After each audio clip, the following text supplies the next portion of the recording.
Hello and a very warm welcome to Grow English Mastery. My name is Scarlett, and it is wonderful to have you with me today.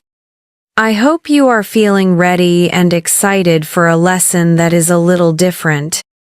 We are not just going to study English today. We are going to experience a story, a real-life political thriller with more twists and turns than a Hollywood movie. Have you ever been watching a film and a character does something so unexpected that it changes the entire story? We call that a plot twist. It's a moment that surprises everyone and makes you see everything that happened before in a new light. Well, sometimes real life and world politics can have plot twists that are even more shocking and dramatic than anything a screenwriter could imagine. Today we are going to dive into one of those moments. It's the incredible story of how, in just 48 hours, the world went from the brink of a major war to an unexpected and fragile peace. We will follow the actions of the former U.S. President, Donald Trump, as he navigated a high-stakes conflict between Israel and Iran, using a style of diplomacy that was unpredictable, personal, and completely unconventional. Our learning goals for today are focused on the art of storytelling. First, we will follow this complex and fast-paced narrative, improving our listening skills and our ability to understand chronological events. Second, we will learn 10 key vocabulary words that are essential for discussing diplomacy, conflict, and negotiation. Third, we will master 2 practical grammar points that are the secret to great storytelling, using sequencing adverbs to structure a narrative, and understanding common phrasal verbs used in conflict and resolution. Finally, as always, we will explore ways for you to practice these skills yourself. This lesson is designed to show you that you can understand complex world events in English.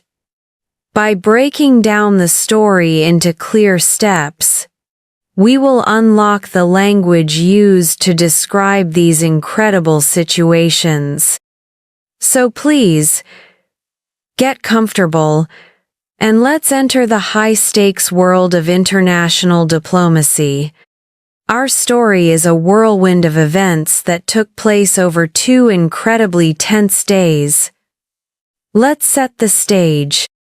The United States, under the leadership of President Trump, had just launched a military airstrike against 3 key nuclear facilities in Iran. This was a massive act of aggression. The operation was codenamed Nighthammer. It was a powerful display of military force, involving 7 B-2 stealth bombers, powerful bunker buster bombs, and more than 20 Tomahawk cruise missiles. The world held its breath, expecting Iran to retaliate and for the conflict to escalate into a full-blown war. But then, the first plot twist happened. Immediately after the bombs hit their targets in Iran, President Trump did something completely unexpected. He went on social media and posted a simple message: "Now is the time for peace." In just a few words, he completely changed the direction of the crisis. He had used military force, but it seemed his real goal was something else. This leads to the first major theory about his actions, the idea of striking to negotiate. Some experts believed that the military attack, even though it didn't completely destroy Iran's nuclear program, was designed to create leverage. Leverage is a position of power or advantage that allows you to influence negotiations. The idea was to show Iran the serious consequences of not cooperating in order to force them to the negotiating table. However, others saw it differently. Some critics, like the Democratic Congressman Joaquin Castro, warned that the president was trying to create his own reality. They argued he was declaring success and peace, hoping that this strong message would drown out the more complex and messy facts on the ground. Regardless of the motive, the president immediately switched from military commander to diplomat, but he did it in his own unique way. He did not use the traditional channels, like the State Department. Instead, he coordinated this global crisis primarily through his social media account and a series of separate private phone calls. First, he reached out to Iran through a back channel. A back channel is a secret, unofficial line of communication. His special envoy, Steve Witkoff, called Iran's foreign minister, Abbas Araghchi. The message was both hard and soft. It was, in effect, "You have seen what we can do. But we are choosing peace. You should too." However, the situation was still incredibly dangerous. Tehran did not just accept this message. They followed through with a military response of their own. Soon after, Iran retaliated by launching missiles at Israel and also at the Al Udeid U.S. airbase in Qatar.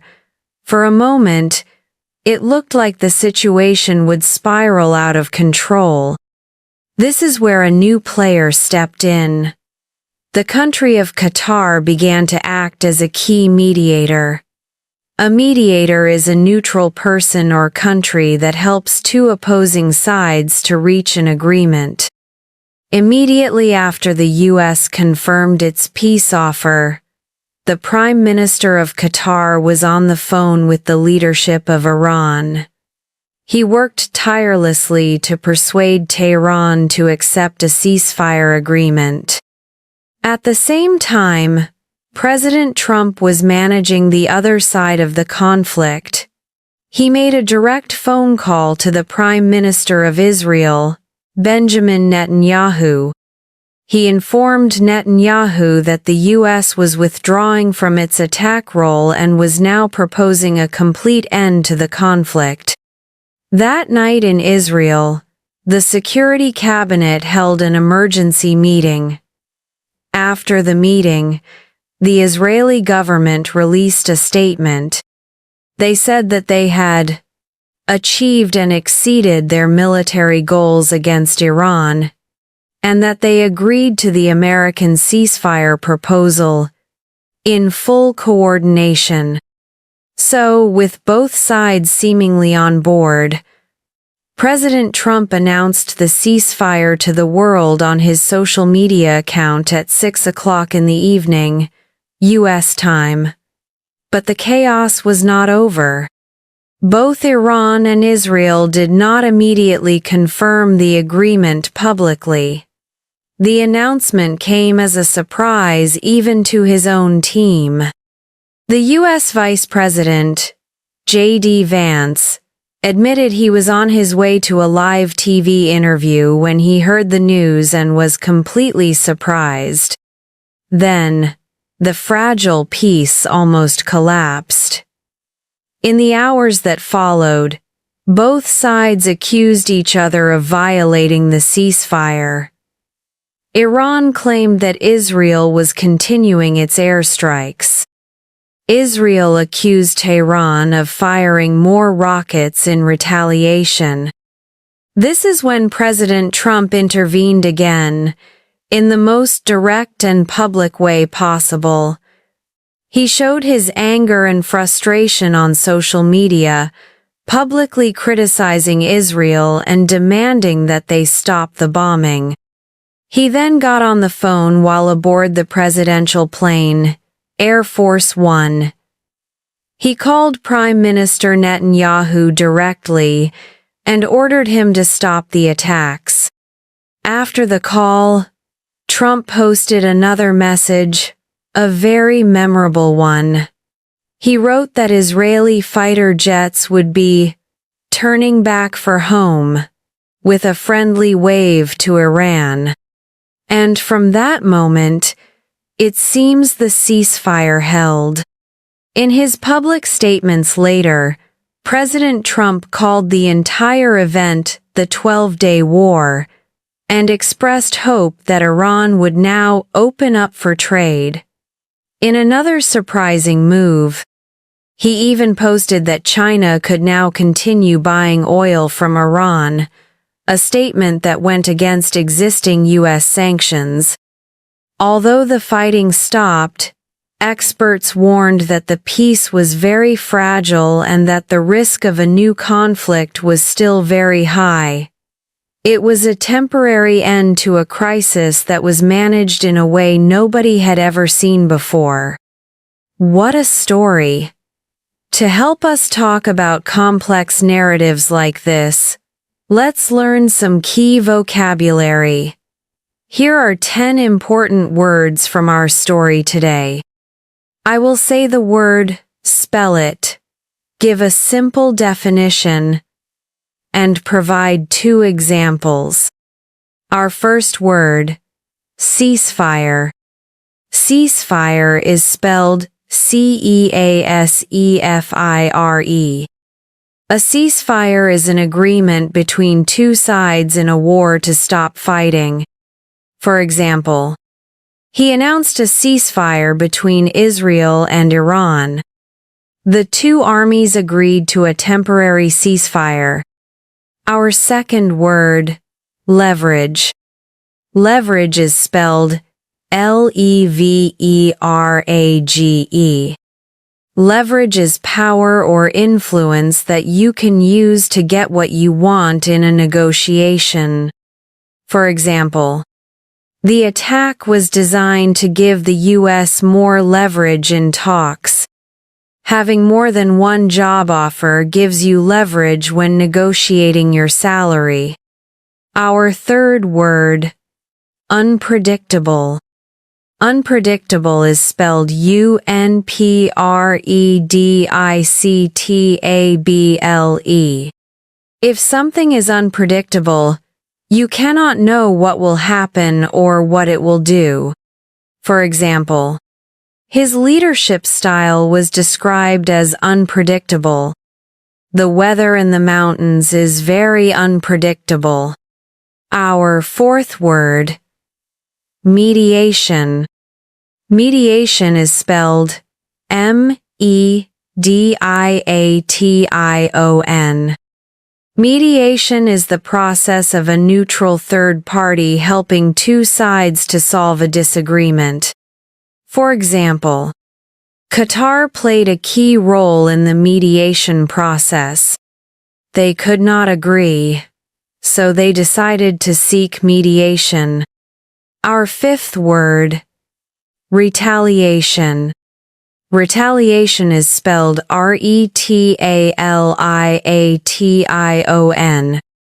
Retaliation is the act of harming someone because they have harmed you. Revenge. For example, Iran launched missiles in retaliation for the U.S. strike. The company fired him, and he sued in retaliation. Our sixth word, backchannel. Backchannel is spelled B-A-C-K-C-H-A-N-N-E-L. A backchannel is an unofficial or secret channel of communication. For example, the U.S. used a back channel to communicate with Iran. The two leaders held secret back channel talks for months. Our seventh word, turnaround. Turnaround is spelled T-U-R-N-A-R-O-U-N-D. A turnaround is a complete and unexpected change from a bad situation to a good one, or from one opinion to an opposite one. For example, the switch from attack to peace was a dramatic turnaround. The new CEO was responsible for the company's financial turnaround. Our eighth word, plot twist. Plot twist is spelled P-L-O-T-T-W-I-S-T. A plot twist is an unexpected development in a story. For example, the story of the ceasefire was a major plot twist in the conflict. The movie's ending had a fantastic plot twist that no one saw coming. Our ninth word, de-escalation. De-escalation is spelled D-E-escalation. De-escalation is the process of reducing the intensity or seriousness of a conflict. For example, the goal of the diplomacy was the de-escalation of the crisis. Both sides took steps toward de-escalation. And our 10th word, negotiation. Negotiation is spelled N-E-G-O-T-I-A-T-I-O-N. Negotiation is a formal discussion between people who are trying to reach an agreement. For example, the attack was meant to create a better position for negotiation. After a week of intense negotiation, they reached a deal. These are excellent words for understanding complex world events. Now, let's look at the grammar that helps us tell stories like this one. This is our grammar section. The first grammar point we will focus on is essential for any storyteller. Sequencing adverbs. These are words and phrases that help us put the events of a story in a clear, logical order. They are like signposts for the listener. Some of the most common sequencing adverbs are first or first of all, used to begin a story or a list of points, then next, after that, used to show the next event in the sequence. Meanwhile, at the same time, used to describe something else that was happening during the same period. Suddenly, immediately, used to describe a quick or unexpected event. Finally, in the end, used to describe the last event in a sequence, or the final result. Let's use these to retell a part of our story. First, the U.S. carried out an airstrike on Iran. Immediately after the attack, President Trump posted a message of peace on social media. Then he started reaching out to Iran and Israel through different channels. Meanwhile, Iran launched its own missiles in retaliation. Next, Qatar stepped in to act as a mediator. After that, Israel agreed to the ceasefire. Finally, President Trump announced the agreement to the world. Using these words makes the story much easier to follow. Without them, it would just be a confusing list of events. When you tell a story, try to use these words to guide your listener. Our second grammar point today is also very practical. Phrasal verbs for conflict and negotiation. A phrasal verb is a verb combined with a preposition or adverb, creating a new meaning. English is full of them, and they are very common in spoken language. Let's learn a few from our story's context. Carry out. This means to perform or complete a task or an order. Example: the military was ordered to carry out the airstrike. Back down. This means to withdraw from a position in an argument or a conflict. Example: neither side wanted to be the first to back down. Step in. This means to become involved in a difficult situation to help or to stop something from getting worse.